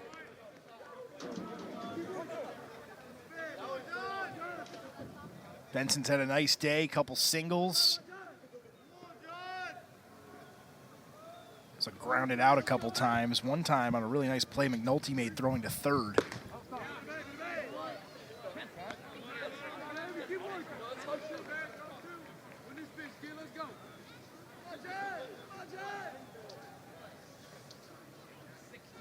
Swing and a miss.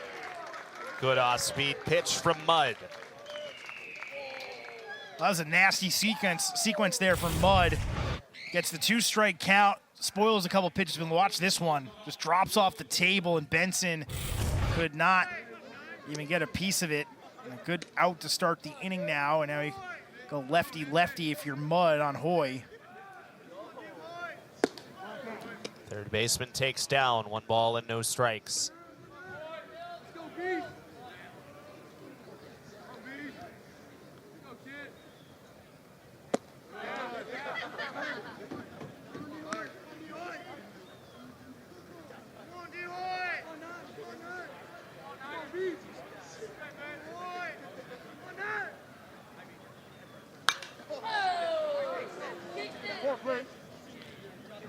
Dylan Hoy is 1 for 4 today. He singled back in the 1st inning.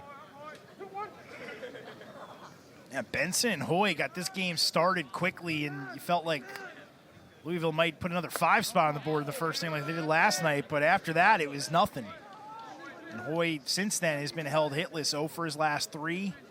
One of the few pop-outs in this game, and then a couple ground-outs to second base. Shallow center for the shortstop McNulty. So 2 down in the 9th inning. And this will be Lucas Moore, who came in defensively in the spot of Zion Rose. Now pitching for the Cardinals, number 53. Now it gives you another Lucas lefty Moore. here if you're Mudd to face instead of Rose, who's a right-handed hitter. Nice year for Moore. He's hitting .317, 26 hits this year as he fouls it off. He's played in 39 games now, started 21. Has 5 doubles and a triple in his first season here with the Cardinals. And he's second on the team in stolen bases, too. Big part of that attack on the base path. 16 of them this year in 19 tries.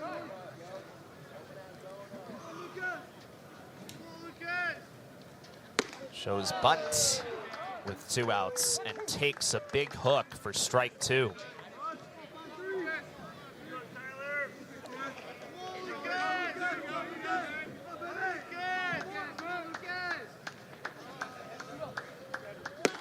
That's in for strike 3. Well, even with the home run inning to make it 3-0 Cardinals as we go to the bottom of the 9th inning in Brighton. And Tucker Bivin trying to finish it off as he faces Wang, Wolf, and Samini for Boston College here in the 9th. Strike 1 from Bivin. Louisville's strength all year, Eric, has been their offense. Only had 3 runs today. However, this could be their first shutout of the season as a pitching staff. As you said, they have not won many games like this.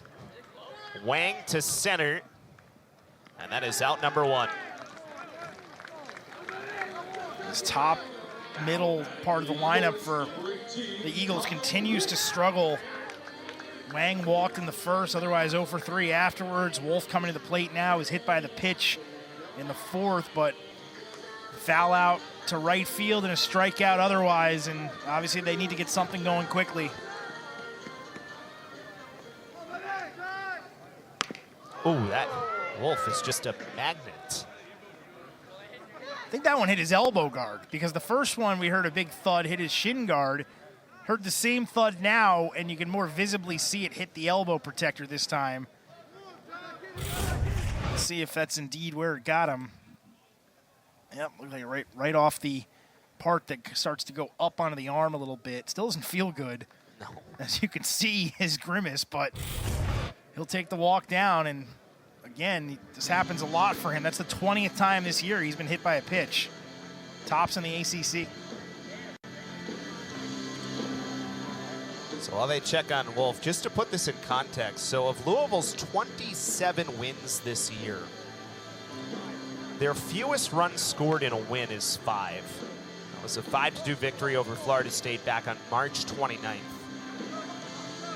Only 6 of their wins all year have they scored 7 runs or fewer. They scored 5 once, they scored 6 once. They've scored 7 runs 4 times in wins. All of their other wins going up to 27. 8 or more runs scored. That puts in perspective how good John West was today. Yep. But unfortunately, the Eagles' bats just have not gotten anything going. Now, they've had games where they've only scored 1 or 2, not a ton of them.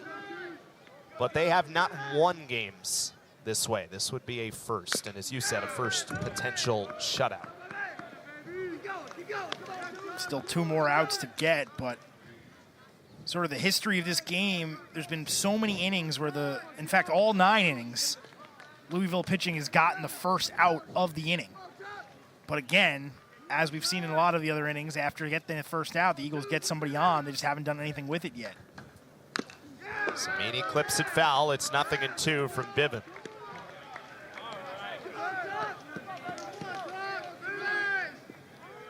Cardinals not only need wins, they need resume-boosting wins. This would be another road one.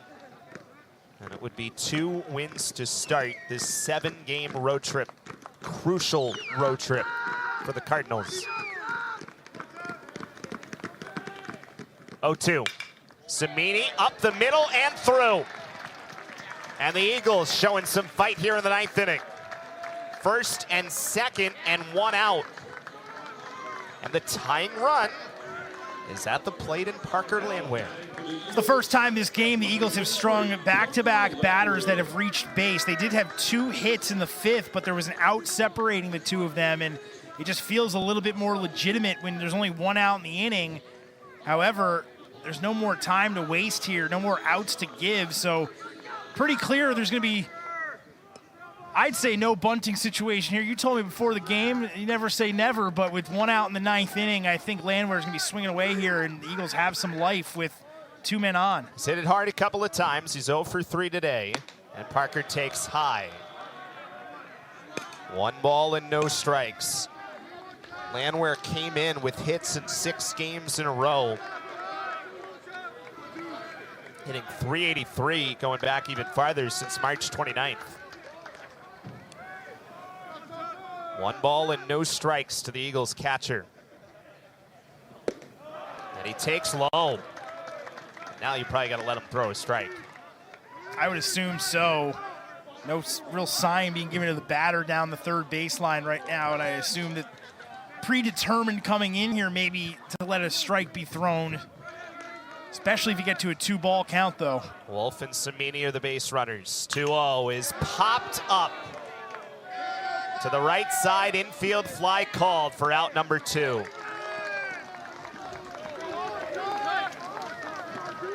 Kind of surprised to see him swing away, and I know we both just said it, but 2-0, needing base runners the way today has gone. Thought you might just see the pitch taken there, but goes for it, ends up popping it up. Would have been an infield fly either way, so the catch does not matter all that much, but now there's 2 away. And Magpok, who still is the potential tying run at the plate, but 2 outs now. 1st and 2nd, Magpok is 2 for 3 today. He bats left-handed for the first time, the switch hitter.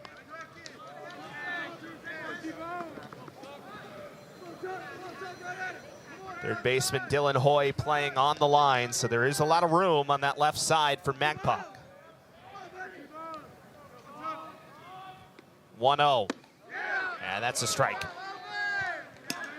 Well, he looked like he came up there determined to wait to see a strike. Now he's seen one. Obviously a couple of hits from the right side of the plate in this game.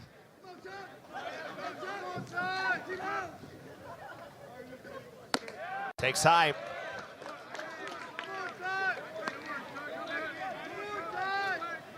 Sitting started with Wang flying out to center, then Wolf was hit by a pitch and Samini singled up the middle.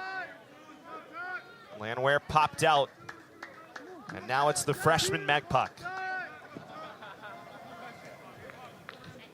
2-1 to left field for JT Benson, and the Cardinals win. Benson staring right into the sun, let that come all the way into his mitt as he was blocking his view, but he grabbed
Was it 1-1 before that pitch, though? So I guess it is still going to stay as a foul. Oh, interesting. Okay. Well, the 1-2 is foul. Well, if it's a foul ball, then I'm not sure what Boston College was arguing there, because. Well, either way, he could have so been one arguing. ball and 2 strikes. Could have been arguing, hey, the ball was coming right back to my pitcher. We were going to get out. Now he has a chance to swing the bat again. So 1-2, swing and a miss. So ball don't lie, as they say, I guess. I'm not even sure which way that goes in this spot, but it's a strikeout for John West, his second, and there's one away. Doesn't matter to West. He'll just come right back in a good moving pitch downward there to get the swing and the miss, and big first out of the inning. Obviously, McCoy coming up, had the RBI single the first time. Still a dangerous spot. First and second and 1 out. And McCoy swings through a slider for strike 1. I think he was just guessing he was going to get a first pitch fastball there and ends up having to try to follow the pitch, but really had no chance on that swing.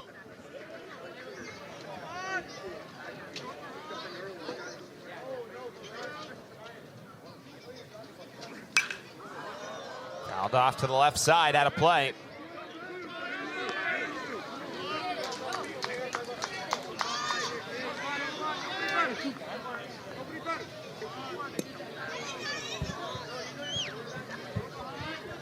So another big spot for West. And he spins and throws through to second. Keelan was leaning a little bit. He's ahead 0-2 here is West once again, and obviously a massive second out if you can get it. See what he tries to bury McCoy with. Swing and a miss. Went down and away. Might have even been the cutter. Back-to-back strikeouts and 2 big ones from John West. Just another good pitch. Seems to be locating pretty much where he wants to be, and back-to-back strikeouts, numbers 2 and 3 for the afternoon. And yeah, you had the error that started the inning, then a solid base hit, but a really nice bounce back for West over the last 2 hitters. Landwehr couldn't quite find it. It was underneath him. That's 1 ball and no strikes. Ali Saya reached on a fielder's choice his first time.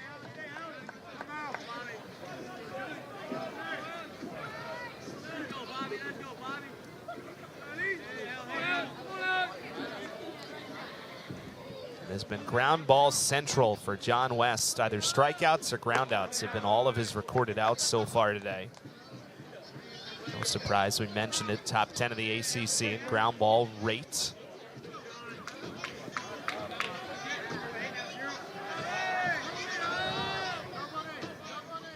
(2-0). Too far out. This is the guy in the lineup you really don't want to put on with a free pass. The 9-hole hitter, turn the lineup over with the bases loaded.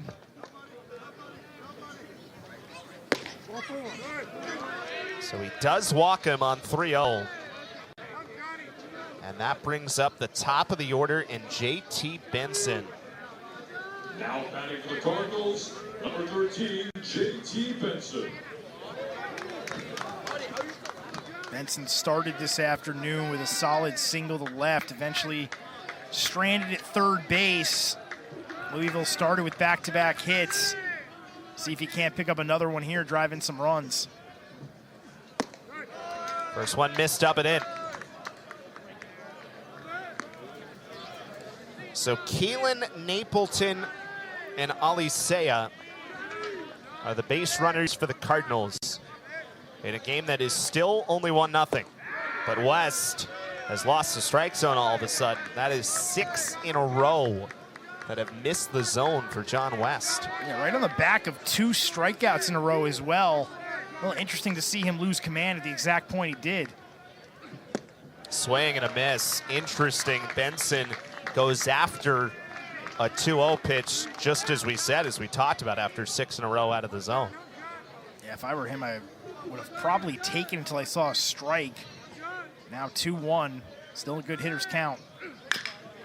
To the left side, McNulty gets there. His only play is to third, and he makes it. Excellent play by penalty. And Louisville strands the bases low.